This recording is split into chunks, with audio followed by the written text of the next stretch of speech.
శ్రీ గురుభ్యో నమః. శ్రీమద్భాగవతమునకు మాస్టారు ప్రసాదించిన వివరణను చెప్పుకుంటూ ఉన్నాము. అందులో భాగంగా శ్రీహరి లీలావతారములు అనేటువంటి అంశంలో మనమున్నాం.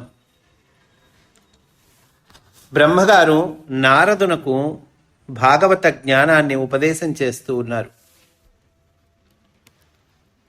అని నారదుని చూచి బ్రహ్మ ఇట్లనెను, పూర్వము హిరణ్యాక్షుడు తన బాహుబలముతో భూమిని చాప చుట్టినట్లు చుట్టుకొని పోవచుండెను. వరుసగా సృష్టిలో ఎవరెవరు ఆవిర్భవించారు అనేటువంటి వరుసగా చెప్తూ ఉన్నారండి. మనకి త్రిమూర్తుల దగ్గర నుంచి, యక్షులు వీళ్ళ దగ్గర నుంచి, మానవుల దగ్గర నుంచి అందరినీ చెప్పుకుంటూ వచ్చారు. ఇంద్రాది దేవతలు కనుక వీళ్ళందరినీ చెప్పుకుంటూ వచ్చారండి. ఇప్పుడు శ్రీహరి లీలావతారములు అనేటువంటి అంశంలోకి ప్రవేశిస్తూ ఉన్నారు బ్రహ్మగారు. అప్పుడు నారాయణుడు యజ్ఞమయమైన అడవి పంది రూపమును ధరించి రాక్షసుని ఢీకొని తన కోరతో కొట్టి సముద్రము నడుమ సంహరించెను. ఆ రాక్షసుడు వజ్రాయుధము చేత దెబ్బతిన్న మహాపర్వతము వలె భయంకరముగా కూలిపోయెను. రుచి అను ప్రజాపతికి ఆకూతి అని భార్య కలదు. ఇక్కడ యజ్ఞవరాహావతారము దాని గురించి చెప్పారండి. తర్వాత మళ్ళీ ఇంకో టాపిక్ వెళ్తున్నారు. సుయజ్ఞుడు అనేటువంటి రూపంలో శ్రీహరి అవతరించాడు, ఆ టాపిక్ వెళ్తున్నారు. అంటే ఇవన్నీ ముందు సంగ్రహంగా చెప్తూ ఉన్నారండి. తర్వాత మళ్ళీ మనం చెప్పుకుంటాం, మళ్ళీ విస్తీకరించుకుంటాము. ప్రస్తుతానికి బ్రహ్మగారు నారదునికి చెప్తూ ఉన్నారు, రుచి అను ప్రజాపతికి ఆకూతి అను భార్య కలదు. ఆమె స్వయంభవమనువు కూతురు. ఆ దంపతులకు సుయజ్ఞుడను రూపమున శ్రీహరి అవతరించెను. కనుక రుచి అనే ప్రజాపతికి, ఆకూతికి, వీళ్ళిద్దరికీ సుయజ్ఞుడు అనేటువంటి సంతానము. ఆయన శ్రీహరి అవతారము. దక్షిణ అను కన్యను పెండ్లాడాను. ఈ సుయజ్ఞుడు దక్షిణ అనేటువంటి కన్యను పెండ్లాడాడు. సుయములు అనబడు దేవతలను పుట్టించెను. ఈ దంపతులకి సుయములు అనేటువంటి దేవతలు పుట్టారండి. తానింద్రుడై అంటే వారికి రాజయ్య అన్నారు. తానింద్రుడై అంటే వాళ్ళకి రాజయ్యాడని.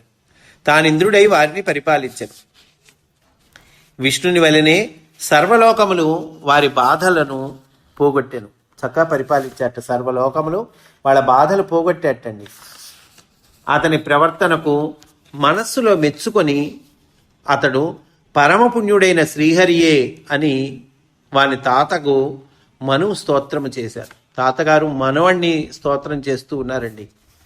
అతని ప్రవర్తన బట్టి ఈ తాతగారు మనువు ఏమనుకున్నాడు, ఇతడు సాక్షాత్తు పుణ్యుడైన శ్రీహరియే అని అనుకున్నట్టండి. ఇక ఆ టాపిక్ అయింది. నెక్స్ట్ ఇక సాంఖ్యయోగమును లోకమున ప్రవర్తింపజేసిన కపిలుని అవతారమును గురించి ఇట్లు చెప్పెను. బ్రహ్మగారు చెప్తూ ఉన్నారు. కనుక మనకి ఆదివరాహస్వామి గురించి చెప్పారు, సుయజ్ఞుడి గురించి చెప్పారు, తర్వాత కపిలుడి గురించి చెప్తూ ఉన్నాడు. దివ్యులకు రాజకు కర్దమ ప్రజాపతికిని దేవహూతికిని కపిలుడను పుత్రుడుగా భగవంతుడు అవతరించెను. కర్దమ ప్రజాపతికిని దేవహూతికిని వీళ్ళిద్దరికి అవతరించిన వాడు కపిలుడు. సంఖ్యలనబడు నూతన కిరణములు అతని యందు వెలుగొందెను. తల్లికతడు సాంఖ్యమను దర్శనమిచ్చి ఆమె కల్మషములను హరించి మోక్షమునిచ్చెను. సాంఖ్య దర్శనము శ్రీహరి పొందుటకు చక్కని మార్గము. సాంఖ్యమన దర్శనమిచ్చి ఆమె కల్మషములను హరించి మోక్షాన్ని ఇచ్చాట. సాంఖ్య దర్శనము శ్రీహరి పొందటానికి సాంఖ్య దర్శనం అనేటువంటిది చక్కని మార్గం అంటున్నారు. ఇక తర్వాత అంశం, ఇక దత్తాత్రేయుని అవతారమును వివరించేదను. అత్రి మహర్షి తపస్సు చేసిన వారిలో ఉత్తముడు. అతడు సంతతి కొరకై విష్ణువుని ప్రార్థించెను. అత్రి మహర్షి శ్రీ మహావిష్ణువుని ప్రార్థించాడండి. నేను నీకు దత్తుడనైతిని అని విష్ణువు పలికెను. కనుక శ్రీ మహావిష్ణువుని గురించి ప్రార్థన చేశారు అత్రి మహర్షి. శ్రీ మహావిష్ణువు ఏమన్నాడు ప్రత్యక్షమై, నేను నీకు దత్తుడనైతిని అని అన్నాడండి. విష్ణువు పలికెను. కనుక దత్తాత్రేయుడై అతనికి జన్మించాను. కనుక అత్రి మహర్షికి దత్తాత్రేయుడుగా శ్రీ మహావిష్ణువు జన్మించాడు. ఎందుకని? నేను నీకు దత్తుడనైతిని అని అన్నాడు కదండి, అందుకని. అతని పాదపద్మములను కొలిచి హైహయులు, యదువులు అను వంశముల వారు పవిత్రులై ఇహపర ఫలితముల రూపమైన యోగ విద్యను పొందిరి. కనుక ఆ దత్తాత్రేయ స్వామిని హైహయులు, యదువులు అను వంశముల వారు కొలిచారు చక్కగా.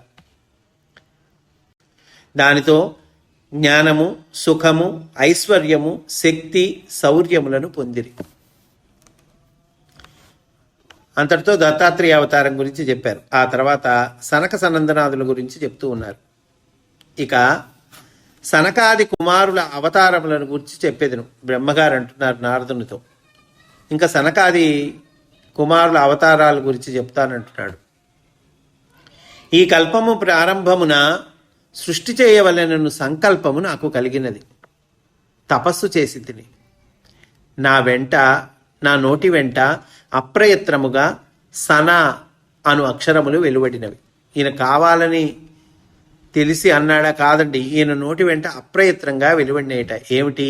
సన అనేటువంటి అక్షరాలు వెలువడినేట. దానితో నా మనస్సున 4 మూర్తులు ఉద్భవించిరి. మనస్సులో ఉద్భవించారు 4 మూర్తులు. ఎవరు వాళ్ళు? వారే సనందనుడు, సనకుడు, సనత్కుమారుడు, సనత్సుజాతుడు అనువారు. వారు నాకు మానసపుత్రులు. క్రిందటి కల్పమున ప్రళయకాలమున మరుగుపడిన ఆత్మతత్వమును మరలా ఉద్భవింపజేయుటయు, దాని సాధనకు సంప్రదాయమును స్థాపించి లోకమునకు ఇచ్చుటయు వారి యొక్క కర్తవ్యములు. కనుక వీళ్ళు బ్రహ్మ మానసపుత్రులు. ఏమిటయ్యా వీళ్ళ విధి, వీళ్ళ డ్యూటీ ఏమిటి అని అంటేట, క్రిందటి కల్పమున ప్రళయకాలమున మరుగుపడిన ఆత్మతత్వమును మరలా ఉద్భవింపచేయుట. అంటే క్రిందటి కల్పంలో మరుగుపడినటువంటి ఆత్మతత్వమును ఏదైతే ఉందో దాన్ని మళ్ళా ఉద్భవింపచేయాలండి. అది వీళ్ళది ఒక డ్యూటీ. రెండో డ్యూటీ, దాని సాధనకు సంప్రదాయమును స్థాపించి లోకమునకు ఇచ్చుటయు. అదండి మాస్టర్ చెప్తూ ఉన్నారు. సన అను పదమునకు చక్కటి అర్థం ఉందండి. ఆ అర్థాన్ని మాస్టర్ చెప్తూ ఉన్నారు. సన అను పదమునకు ప్రేమ కలిగి ఉండుట, పూజ్యభావము, గౌరవము, ఆనందము కలిగి ఉండుట, దాన ధర్మాది సత్క్రియలతో గౌరవించుట అనే అర్థము. సన అంటే అర్థం ఏంటండి? చక్కగా ప్రేమ కలిగి ఉండంట, పూజ్యభావం కలిగి ఉండటంట, గౌరవము, ఆనందము కలిగి ఉండడంట, దాన ధర్మాది సత్క్రియలతో గౌరవించుట అనే అర్థము. ఈ భావములను మోక్ష సాధన చేయు జీవులకు కలిగించుటయే భక్తి యోగం ఉపదేశించుట. కనుక భక్తి యోగం ఉపదేశించటం అంటే ఏంటి? ఈ పై చెప్పినటువంటి భావములను మోక్ష సాధన చేయు జీవులకు కలిగించుట. అదండి. కనుక అట్లాంటి మార్గం ఏదైతే ఉందో, అంటే ఈ భక్తిని ఉపదేశించేటువంటి మార్గం ఏదైతే ఉందో, ఈ మార్గమునకు ఆచార్యులు వీరు అంటున్నారు మాస్టర్ చెప్తూ ఉన్నారండి. కనుక భక్తి యోగ సాధన, భక్తి యోగము ఉపదేశించుట, ప్రేమ కలిగి ఉండటం, పూజ్యభావం కలిగి ఉండటం, గౌరవము, ఆనందం కలిగి ఉండటం, దాన ధర్మాది సత్క్రియలతో గౌరవించటం, ఈ భావములను మోక్ష సాధన చేయు జీవులకు కలిగించుటయే భక్తి సాధనము, భక్తి యోగం ఉపదేశించుట. కనుక ఇటువంటి మార్గానికి ఆచార్యులు వీరు. ఆచార్యులండి వీళ్ళు. సనక సనందన సనత్కుమార సనత్సు జాతుల వారు. ఇక నరనారాయణుల అవతారమును గురించి తెలిపేదను. ధర్ముడను ధర్మమూర్తికి దాక్షాయణి అను భార్య వలన నరనారాయణుడు అనువారు ఉద్భవించిరి. వీళ్ళు ఎట్లాంటి వాళ్ళయ్యా? వారు పరమ పవిత్రమూర్తులు, పెద్దలు మెచ్చదరిగిన గుణములచే గొప్పవారు. వారు బదరికాశ్రమమున నిరంతర తపస్సున ఉండగా ఇంద్రుడు తన పదవికి మోసము కలుగునని భయపడెను. బదరికాశ్రమంలో నిరంతరము తపస్సులో ఉన్నటువంటి వాళ్ళటండి వీళ్ళు నరనారాయణులు. అయితే సహజంగా మనకి జరిగినట్టే ఇంద్రుడు, అమ్మో ఇంకేముంది, నా పదవికి ఇబ్బంది కలుగుతుంది, వీళ్ళు విపరీతమైన తపస్సులో ఉన్నారు అని భయపడ్డాట. వారి తపస్సునకు విఘ్నము చేయదలిచి మన్మధుని సేనల వంటి అప్సరసలను పంపెను. వారు నరనారాయణులున్న చోటికి వచ్చి తమ సౌందర్యమును లలిత కళల యందలి చాతుర్యమున ప్రదర్శించిరి. లాభము లేకపోయెను. పరిహాసోక్తులు పలికిరి. ఆటలతో పాటలతో వారి సమాధిని భగ్నము చేయ చూసిరి. కానీ వారు చెలింపలేదు. నిష్కాములై నిరంతరమైన ధ్యానమున నిలబడి తపఃప్రభావమును చూపిరి. చెలించలేదుటండి వాళ్ళు. వారు ఆ అప్సరసలపై కోప్పడలేదుటండి వాళ్ళు అప్సరసల మీద. ఎందుకని? క్రోధము ఆత్మనిగ్రహమును తపస్సును చెడగొట్టునని వారికి తెలియను. ఎందుకు కోపడలేదంటే కనుక, ఏమయ్యా, కోపం ఆత్మనిగ్రహాన్ని చెడగొడుతుంది, తపస్సుని చెడగొడుతుంది. కనుక చూడండి, కోపం వల్ల ఎంత అనర్థం ఉందో. ఆత్మనిగ్రహము తపస్సు లాంటి వాటినే చెడగొడుతుందట అది. ఆ సంగతి వాళ్ళకి తెలుసు. అందువల్ల వాళ్ళు కోపడలేదంటున్నారు. కనుక అప్సరసలు ఎంత ప్రలోభ పెట్టినను నరనారాయణులు సత్వగుణ సంపన్నులై నిలిచిరి. కొంతకాలమునకు నారాయణుడు తన తొడను చీల్చి అందుండి ఒక దివ్య రూపము గల అప్సరసను సృష్టించి చూపెను. ఈ నరనారాయణులో నారాయణుడు అనేటువంటి వాడు తన తొడని చీల్చి అక్కడి నుంచి ఒక దివ్య రూపం గల అప్సరసను సృష్టించి చూపించాట. ఆమె సౌందర్యమును చూచి, ఆమె ప్రదర్శించిన లలిత కళా కౌశలమును చూచి మిగిలిన అప్సరసలు సిగ్గుపడి తల వంచుకొని వెనుదిరిగిపోయిరి. సామాన్యంగా ఉంది ఆవిడ సౌందర్యం. లలిత కళా కౌశలం అంటే నృత్యము, సంగీతము ఇట్లాంటివి ఆమె ప్రదర్శించిందట. లలిత కళా సౌందర్యం వీటిని చూసి మిగిలిన అప్సరసలు అప్పటి వరకు ఏమనుకున్నారు? మాకే బాగా లలిత కళలు తెలుసు, మేమే సౌందర్యవంతులు అనుకున్నారు. ఈవిడ ప్రదర్శించిన దాన్ని చూసట వాళ్ళు సిగ్గుపడి తల వంచుకొని వెనుదిరిగి వెళ్ళిపోయారట. నారాయణుని ఊర్వల నుండి ఉద్భవించిన అప్సరసకు ఊర్వశి అని పేరు వచ్చెను. కనుక ఊర్వులంటే తొడలు. కనుక నారాయణుని ఊర్వుల నుండి ఉద్భవించింది కాబట్టి ఈ అప్సరసకు ఊర్వశి అని పేరు వచ్చిందండి. ఇంద్రుడు అప్సరసలు చూపిన విభ్రమములు నరనారాయణులపై పనిచేయలేదు. వారు సంకల్ప మాత్రమున సృష్టి స్థితి లయములను చేయగల మహాత్ములని తెలిసెను. ఇంద్రుడికి అర్థమైందండి. సంకల్ప మాత్రలతోనే వీళ్ళు సృష్టి స్థితి లయాలు చేయగలిగినటువంటి మహాత్ములు అని అర్థం చేసుకున్నట్ట. విశ్వాసము లేని వారికి చేసిన ఉపకారములన్నీ ఎట్లు నిరర్థకములగునో అట్లే అప్సరసల విభ్రాంతులు నరనారాయణులయందు నిరర్థకములైనవి. విశ్వాసం లేని వాడికి ఉపకారం చేస్తే నిరర్థకమవుతుందటండి. అట్లాగే అప్సరసల విభ్రాంతులు నరనారాయణులందు నిరర్థకమైపోయినాయట. ఊర్వశిని చూసి సిగ్గుపడిన అప్సరసలు ఆమెను తమకు నాయకురాలుగా అంగీకరించిరి. ఆ అప్సరసలు ఊర్వశిని నాయకురాలుగా అంగీకరించారటండి. పరమేశ్వరుడు కూడా కామమును దమించుటకు క్రోధపడెను. పరమేశ్వరుడు అంతటి వాడే అండి. కోపం వచ్చింది ఆయనకి. ఎందుకు? కామమును దమించుటకు. అట్టి యతి కోపము యతిత్వమునకు భంగకరము. యతి ఎప్పుడు కోప్పడకూడదు. సన్యాసి ఎప్పుడు కోప్పడకూడదు. కోప్పడితే ఏమవుతుంది? ఆయన సన్యాసిత్వానికి భంగకరమవుతుంది. ఆయన యతిత్వమునకు భంగకరమవుతుంది. దానిని దమింపగల ధీరులనగా నరనారాయణులు కామమును జయించిరని వేరుగా చెప్పనక్కర్లేదు. కనుక క్రోధమును దమించినటువంటి వాళ్ళు వీళ్ళు ఎవరు? నరనారాయణులు. క్రోధాన్ని దమించారంటే ఇంకా కామమును దమించారని వేరే చెప్పాల్సిన పని లేదయ్యా అంటున్నారు. వీళ్ళు క్రోధమును దమింపగలిగినటువంటి ధీరులు. ఇక్కడ మాస్టర్ చెప్తూ ఉన్నారు, కామమును దమింపగలిగిన వారు కూడా క్రోధమును దమింపలేకపోవచ్చుననియు, కామమును అంటే కోరికను దమించినటువంటి వాళ్ళు కూడా ఒక్కొక్కసారి క్రోధాన్ని దమించలేకపోవచ్చటండి. క్రోధమును దమించిన వారు కామమును వేరుగా దమింపనక్కర్లేదనియు భావము. క్రోధాన్ని దమించిన వాళ్ళు ఇంకా వేరుగా చెప్పక్కర్లే, వాళ్ళు కామాన్ని దమించారు. లోకమందలి దుర్మార్గములను చూచి కోపించుట కన్నా ప్రేమమయమైన సత్వ మార్గమున చక్కబెట్ట చూచుట ఉభయపక్షముల వారికిని దైవత్వమొసగునని ఇందలిధ్వని. కనుక లోకంలో మనం కోపం తెచ్చుకునే సన్నివేశాలు, సందర్భాలు కలుగుతూ ఉంటాయి, తరచూ కలుగుతూ ఉంటాయి. నాలాంటి వాడికి లోకమందలి దుర్మార్గమును చూచి కోపించుట కన్నా ప్రేమమయమైన సత్వ మార్గమున చక్కబెట్టుట, ప్రేమించటం, ప్రేమమయమైనటువంటి సత్వ మార్గంలో చక్కబెట్టడం, అలాంటి విధానం ఏదైతే ఉందో అది ఉభయపక్షముల వారికి దైవత్వం ఒసగునని ఇందలిధ్వని. ఇరుపక్షల వారికి కూడా దైవత్వం ఇస్తుందటండి అది. ఆ మార్గము ఏం మార్గం అది? ప్రేమమయమైనటువంటి మార్గము. అంటే దుర్మార్గుల పట్ల కూడా కోపం చూపించకుండా ప్రేమగా మనము మసలుకోవటం అనేటువంటి మార్గం ఏదైతే ఉందో అది ఎదుటివాడికి, నీకు, ఉభయపక్షముల వారికి కూడా దైవత్వాన్ని ఇస్తుంది అంటున్నారు. ఇక్కడ నరనారాయణుల అవతారాన్ని చెప్పారండి. ఆ తర్వాత ధ్రువుని అవతారంకి వస్తున్నారు. వరుసగా మనం శ్రీహరి యొక్క లీలావతారాలు చెప్పుకుంటూ ఉన్నామండి. బ్రహ్మగారు నారదునికి ఉపదేశం చేస్తూ ఉన్నారు, అందులో భాగంగా చెప్పుకుంటూ ఉన్నాం. ఇక ధ్రువుని అవతారమును గురించి వివరించెదను.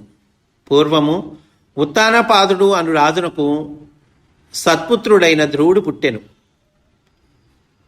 గారాభముగా పెరుగుచుండగా ఒకనాడు తండ్రి దగ్గర వినోదించుచుండెను. అతని సవతి తల్లి నిష్ఠూరముగా పలికెను. దానికి మనసును దుఃఖము చెంది ఇల్లు విడిచి వెళ్ళిపోయి తపస్సు చేసెను. శరీరముతో ధ్రువపదమును అలంకరించెను. తపస్సు చేసినటువంటి ఆ ధ్రువునికి ఎక్కడికి చేరాడు? శరీరంతో ధ్రువపదాన్ని అలంకరించాటండి. భృగువు మొదలగు ఋషీంద్రులు అందరూ అతనికి పై స్థాయిలోను, సప్తఋషులు క్రిందుగను తారకలై వర్తించుచు వానిని కొల్చుచున్నారు. అతడు విష్ణునితో సమానుడై ఇప్పటికి వెలుగుచున్నాడు. ధ్రువ నక్షత్రం అంటాం కదండి మనం. కనుక శ్రీ మహావిష్ణువుతో సమానమై ఇప్పటికి కూడా వెలుగుతూ ఉన్నాడు ధ్రువుడు అంటూ ఉన్నాడు. బ్రహ్మగారు నారదునికి చెప్తూ ఉన్నారు. ఇక పృథువు అవతారము చెప్పెదను. పూర్వము వేణుడను మహారాజు వజ్రాయుధము వంటి బ్రాహ్మణ శాపమున భాగ్యముల నుండి భ్రష్టుడై నరకమున పడెను. వేణుడు అనేటువంటి మహారాజు అండి. ఆయనకి పుత్రుడై పృథువని చక్రవర్తిగా నారాయణుడు అవతరించి తండ్రిని పున్నామ నరకము నుండి రక్షించుటయే కాక భూదేవిని ధేనువుగా చేసి సమస్త వస్తువుల సమూహమును క్షీరముగా పితికెను. భూదేవిని ధేనువుగా చేసి సమస్త వస్తువుల సమూహమును క్షీరముగా పితికెను అంటున్నారండి. అంటే భూదేవి సమస్త వస్తువులను మనకి ఇస్తుంది. గోవు ఎట్లాగైతే పాలు ఇస్తుందో అట్లాగే భూదేవి పాలనిస్తుంది. ఏమిటా పాలు? సమస్త వస్తువుల సమూహము. ఇక వృషభావతారమును గురించి చెప్పేదను. పూర్వము ఆగ్నేధ్రుడు అను వానికి నాభి అను కుమారుడు ఉదయించెను. అతని భార్య మేరుదేవి. ఆమెను సుదేవి అని కూడా పిలుతురు. వారికి శ్రీహరి కుమారుడుగా పుట్టెను. అంటే నాభి అనే అతనికి, మేరుదేవి అనే ఆవిడికి శ్రీహరి కుమారుడుగా పుట్టాడు. అతని పేరు ఋషభుడు. అతడు యోగసిద్ధుడై సకల సృష్టి ఎడలను జడత్వము వంటి స్థితిని పొంది నిర్లిప్తుడయ్యను. అతని హృదయము పరమ ప్రశాంతము. అతనికి సంగములు అంటవు. అతడు పొందిన స్థితిని పరమహంస స్థితి అని మునులు పేర్కొని, కనుక సంగములు అంటబట్టండి అతనికి. పరమహంస స్థితి అనేటువంటి స్థితిని పొందాట అతను. ఎవరండి? ఋషభుడు. ఇక హయగ్రీవ అవతారం గురించి చెప్పేదను. నేను చేసిన యజ్ఞమున సర్వాంతర్యామియగు యజ్ఞపురుషుడు వేదమయుడై సువర్ణ తేజస్సుతో జన్మించెను. అతనికి గుర్రము తల ఉన్నది. పరమ పవిత్రమైన అతని నాసిక నుండి వచ్చిన నిశ్వాసములలో వేదములు ఉదయించెను. ఉచ్ఛ్వాస నిశ్వాసములు అంటాం కదండి. అలాగే పరమ పవిత్రమైనటువంటి హయగ్రీవుడు, ఆయన నాసిక నుండి వచ్చిన నిశ్వాసములలో వేదములు ఉదయించినటువంటి బ్రహ్మగారు చేసిన యజ్ఞంలో యజ్ఞపురుషుడు వేదమయుడై సువర్ణ తేజస్సుతో జన్మించట. ఆయనే హయగ్రీవావతారము, అతనికి గుర్రము తల ఉన్నది అని చెప్తూ ఉన్నారు. ఇక మత్స్యావతారము గూర్చి తెలిపెదను. వైవస్వత మనువు సృష్టిని పరిపాలించుచు యుగాంతము సంభవింపనున్నదని గ్రహించెను. వైవస్వత మనువు పరిపాలిస్తున్నటువంటి కాలం అండి. అమ్మ ఇంకా యుగాంతము అంతమైపోతోందని గ్రహించాట. అప్పుడు విష్ణువు విచిత్రమైన మత్స్యరూపమును ధరించి సమస్త లోకములను తన శరీరమున ఇముడ్చుకొని సర్వజీవులకు ఆశ్రయమిచ్చెను. శ్రీ మహావిష్ణువు విచిత్రమైన మత్స్యరూపం ధరించాటండి. ఆ సమయంలో తన శరీరంలో ఇముడ్చుకున్నట్ట సమస్త లోకములను కూడా సర్వజీవులకు ఆశ్రయమిచ్చాట. సృష్టి అంతయు జలమై ఉండగా నీటి నడుమ వేదములన్నీయు మాయమైనవి. నా ముఖము నుండి వేదములు జారి కరిగిపోయినవి. బ్రహ్మగారు చెప్తూ ఉన్నారు. ఆయన చతుర్ముఖ బ్రహ్మ, ఆయన ముఖము నుండి వేదములు ఉద్భవించినాయి కదండి. కనుక నా ముఖము నుండి వేదములు జారి కరిగిపోయినవి. వీనిని వేర్పరచి శాఖలుగా విడదీసి మత్స్యమూర్తి మరలా నాకు అందించెను. దేవతలందరూ వానిని ప్రార్థించిరి. మనువెక్కిన పెద్ద నావ సముద్రము నడుమ మునుగకుండా రెప్పపాటు లేని విధమున కాపాడెను. కనుక యుగాంతము సమయం అండి. ఆ సమయంలో మత్స్యమూర్తి అందరికీ ఆశ్రయం ఇచ్చి కాపాడాడు. ఆ మనువు ఎక్కినట్టు అంటే వైవస్వత మనువు పరిపాలిస్తున్న కాలము అని చెప్పారు కదండి. ఆ మనువు ఎక్కిన పెద్ద నావ సముద్రం నడుమ మునక్కుండా రెప్పపాటు లేని విధానంగా చక్కగా కాపాడాడు ఈ మత్స్యమూర్తి అని మనకి చెప్తూ ఉన్నారు. వేదములు నా ముఖం నుంచి జారిపోయినప్పుడు మళ్ళీ వాటిని వేర్పరిచి శాఖలుగా విడదీసి ఈ మత్స్యమూర్తి మరలా బ్రహ్మగారికి అందజేశారు. ఎవరయ్యా ఈ మత్స్యమూర్తి అంటే కనుక శ్రీ మహావిష్ణువు యొక్క అవతారము. శ్రీ మహావిష్ణువు విచిత్రమైన మత్స్యరూపమును ధరించి సమస్త లోకములను తన శరీరమును ఇమిడ్చుకొని సర్వజీవులకు ఆశ్రయమిచ్చెను. ఇక్కడ మాస్టర్ చెప్తూ ఉన్నారండి. ప్రళయములు అనేక విధములు. ప్రళయకాలమున భూమి అంతయు జలమయమగును. ప్రళయకాలంలో అండి భూమి అంతా జలమయమవుతుంది. దీనిని కల్పాంత ప్రళయము అందురు. అట్లే గ్రహ గోళ తారకాదులతో కూడిన బ్రహ్మాండమంతయు జలమయమగును. గ్రహములు, గోళాలు, గ్రహగోళములు, తారకాదులు, బ్రహ్మాండము అంతా జలమయమవుతుందటండి. ఎప్పుడు? కల్పాంత ప్రళయం సమయంలో. ఇచ్చట జలములనగా నిరాకార స్థితి, ఆకారము లేకుండా ఉండేటువంటి స్థితే జలములంటే. దీనిని బ్రహ్మ ప్రళయమంతురు. అదేవిధముగా ప్రతి జీవియును శరీరము విడిచిన వెనుక వాని పృథివీతత్వమునకు ప్రళయము కలుగును. ప్రతి జీవికి ఉంటుందండి ప్రళయం. ఎప్పుడు? శరీరం విడిచిన వెనక ఈ పృథివీతత్వం, మ్యాటర్ అనేది ఉంది కదండి, దానికి ప్రళయం కలుగుతుంది. అప్పుడు వాని సూక్ష్మ శరీరము దేవయాన పదములందు ప్రయాణము చేయును. దీనిని నావా అందురు. ప్రళయము, నావా, దానికి మనకి వివరిస్తూ ఉన్నారండి. ప్రతి జీవికి ఉంటుంది ప్రళయం. ఎప్పుడు? మనం దేహం విడిచిన సమయంలో.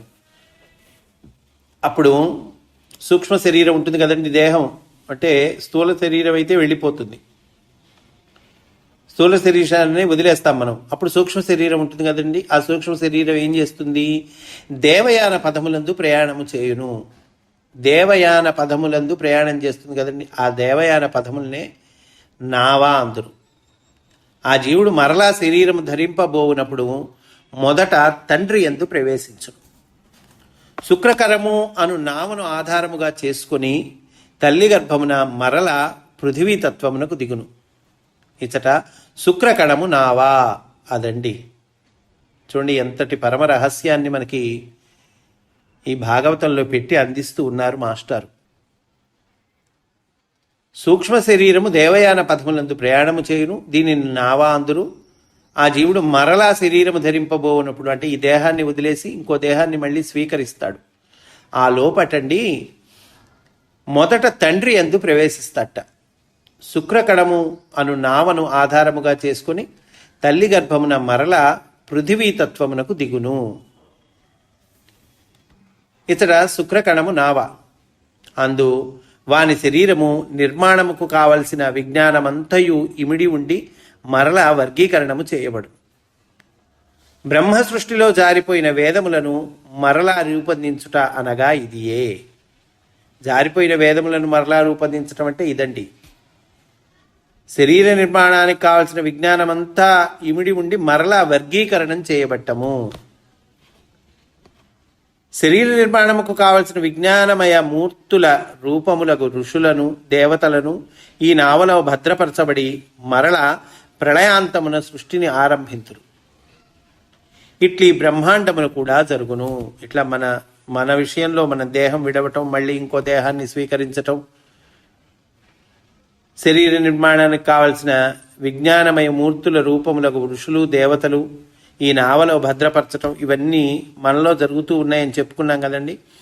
అట్లాగే బ్రహ్మాండంలో కూడా జరుగుతుంది అని అంటూ ఉన్నారండి. కనుక మత్స్యావతారం గురించి ఆ అర్థం అంటే ఇదండి. కనుక భగవంతుని లీలావతారములు అనేటువంటి అంశం చెప్పుకుంటూ ఉన్నాం. రేపు కూడా ఇదే అంశంలోని విశేషాలను మనము చెప్పుకుంటాము అని సవినయంగా మనవి చేసుకుంటూ స్వస్తి. వాసుదేవ.